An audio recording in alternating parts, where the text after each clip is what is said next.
आज के इस वीडियो में केंद्र राज्य संबंध के बारे में अध्ययन करेंगे। इसका वर्णन भारतीय संविधान के भाग 11 में मिलता है। अनुच्छेद 243 से लेकर 263 तक इसका वर्णन किया गया है। संविधान के द्वारा भारत में एक संघात्मक शासन की स्थापना की गई है। संघात्मक प्रणाली कनाडा के संविधान से लिया गया है। भारतीय संविधान में केंद्र और राज्य के मध्य विधायी, प्रशासनिक और वित्तीय शक्तियों का विभाजन किया गया है। विधायी संबंध भारतीय संविधान के 7वीं अनुसूची में 3 सूचियां हैं। प्रथम है संघ सूची, दूसरा राज्य सूची और तीसरा है समवर्ती सूची। संघ सूची में उन विषय को रखा जाता है जो राष्ट्रीय महत्व के हैं, जिन पर कानून बनाने का अधिकार संसद को प्राप्त है। मूल संविधान में 97 विषय थे, परंतु वर्तमान में इसकी संख्या 100 हो गई है।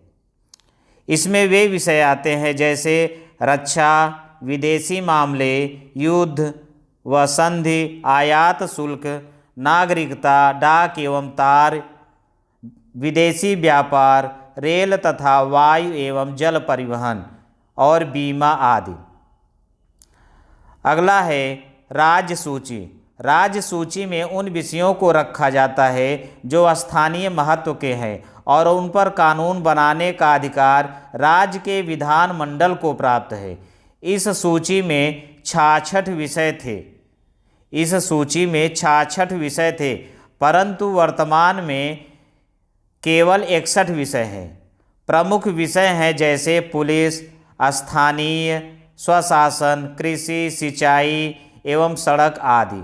और समवर्ती सूची के अंतर्गत कानून बनाने का अधिकार संसद एवं राज्य दोनों को प्राप्त है, परंतु यदि किसी विषय के कानून पर विरोध होता है तो संसद द्वारा निर्मित कानून ही लागू होता है। इस सूची में 47 विषय थे, परंतु अब वर्तमान में विषयों की संख्या 52 हो गई है। 44वें संविधान संशोधन 1976 द्वारा राज्य सूची के 4 विषय समवर्ती सूची में रख दिए गए। प्रथम है शिक्षा, दूसरा है वन, तीसरा है वन्य जीव जंतुओं और पक्षियों का आरक्षण, चौथा है नाप तौल। समवर्ती सूची में एक नया विषय 20 का जनसंख्या नियंत्रण व परिवार नियोजन को जोड़ दिया गया है। समवर्ती सूची के महत्वपूर्ण विषय जैसे परिवार नियोजन, औद्योगिक विवाद, सामाजिक सुरक्षा व सामाजिक बीमा आदि आते हैं। संसद को राज्य सूची के विषय पर कानून निर्माण की शक्ति प्राप्त है। संसद को राज्य सूची के विषय पर कानून निर्माण की शक्ति प्राप्त है। कुछ विशेष परिस्थितियों में संसद को राज्य सूची के विषय पर कानून निर्माण की शक्ति प्राप्त है। राज्य सूची का विषय राष्ट्रीय महत्व का घोषित होने पर अनुच्छेद 249 में इसका वर्णन किया गया है। यह कंडीशन तब बनती है यदि राज्यसभा 2/3 बहुमत से प्रस्ताव पारित कर देती है तो इन विषयों पर संसद कानून बनाती है। दूसरा, 2 या 2 से अधिक राज्यों के विधानमंडलों द्वारा इच्छा प्रकट करने पर अनुच्छेद 252 के अंतर्गत इसका वर्णन किया गया है। जब 2 या 2 से अधिक राज्यों को विधानमंडल इस प्रस्ताव को पास कर देते हैं तो इन विषयों पर संसद कानून बनाती है। और तीसरा है राष्ट्रीय आपातकाल के समय कानून बनाने के तीसरा है राष्ट्रीय आपात के समय कानून बनाने की संसद को शक्ति। इसका वर्णन अनुच्छेद 250 के अंतर्गत किया गया है। जब कभी राष्ट्रपति द्वारा राष्ट्रीय आपातकाल घोषित किया जाता है तो उस समय संसद को राज्य सूची के विषयों पर कानून बनाने का अधिकार प्राप्त हो जाता है। चौथा है विदेशी राज्यों से हुई संधियों के पालन हेतु। इसका वर्णन अनुच्छेद 253 के अंतर्गत किया गया है। पांचवा है राज्यों में संवैधानिक व्यवस्था भंग होने पर अनुच्छेद 356 के अंतर्गत आता है। यदि किसी राज्य में संवैधानिक संकट उत्पन्न हो जाता है तो राष्ट्रपति राज्य विधानमंडल के समस्त अधिकार संसद को प्रदान कर सकता है। अगला बिंदु है प्रशासनिक संबंध।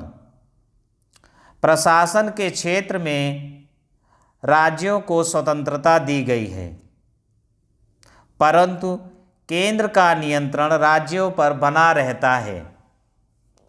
केंद्र निम्न उपायों के द्वारा राज्यों पर नियंत्रण रखता है। प्रथम है प्रशासन के क्षेत्र में केंद्र राज्य को निर्देश दे सकता है। और दूसरा है अनुच्छेद 258 के अंतर्गत केंद्र सरकार राज्यों को कोई भी कार्य सौंपती है, परंतु यदि राज्य की सरकार उसे नहीं करती है तो राष्ट्रपति ऐसी स्थिति में संकट काल की घोषणा कर देते हैं और शासन अपने हाथ में ले लेते हैं। तीसरा बिंदु है अनुच्छेद 312। अखिल भारतीय सेवाओं पर संघ सरकार का नियंत्रण होता है। अगला बिंदु है अनुच्छेद 275 के अंतर्गत केंद्र सरकार राज्यों को सहायता व अनुदान दे सकती है। और अनुच्छेद 263 के अंतर्गत अंतर्राज्यीय परिषद की स्थापना राष्ट्रपति के द्वारा की जाती है। इस अंतर्राष्ट्रीय परिषद में सभी राज्यों के आपसी विवादों की बैठक होती है और विवादों का निस्तारण किया जाता है। अंतर्राज्यीय परिषद का अध्यक्ष प्रधानमंत्री होता है और इसकी बैठक वर्ष में 3 बार आयोजित की जाती है। अगला बिंदु है वित्तीय संबंध। वित्तीय संबंध में केंद्र व राज्यों के मध्य स्पष्ट विभाजन किया गया है। संघीय आय के साधन। वित्तीय संबंध के अंतर्गत है संघीय आय के साधन। तो संघीय आय के साधन है निगम कर, सीमा शुल्क, निर्यात शुल्क, कृषि आय को छोड़कर अन्य आय पर कर, उत्पादन शुल्क। और राज्य की आय के साधन है कृषि आय कर, बिक्री कर, यात्री कर, मादक वस्तुओं पर उत्पादन कर और भू राजस्व आदि। संघीय सरकार द्वारा राज्य को वित्तीय सहायता प्रदान करना। इसमें प्रथम वे कर जो केंद्र द्वारा लगाए व वसूल किए जाते हैं परंतु राज्यों को बांट दिया जाता है, जैसे संपत्ति कर, समाचार पत्र कर, यात्रियों पर सीमा कर, रेल भाड़ा आदि। द्वितीय वे कर हैं जो संघ द्वारा लगाए गए तथा राज्य द्वारा वसूले जाने वाले कर, जैसे वसीयतों, विनिमय पत्रों, स्टाम्प शुल्क, दवा व मादक द्रव्यों पर कर तथा औषधि एवं प्रसाधन सामग्री पर लगाए गए कर आते हैं। और तीसरे वे कर हैं जो केंद्र द्वारा लगाए गए और वसूल किए जाते हैं, परंतु शुद्ध आय संघ और राज्य दोनों के बीच बांट दी जाती है, जैसे कृषि आय के अतिरिक्त अन्य आय पर कर।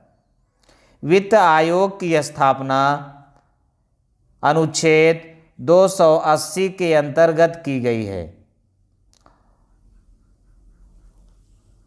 वित्त आयोग की स्थापना राष्ट्रपति के द्वारा की जाती है। इसकी स्थापना राष्ट्रपति के द्वारा की जाती है।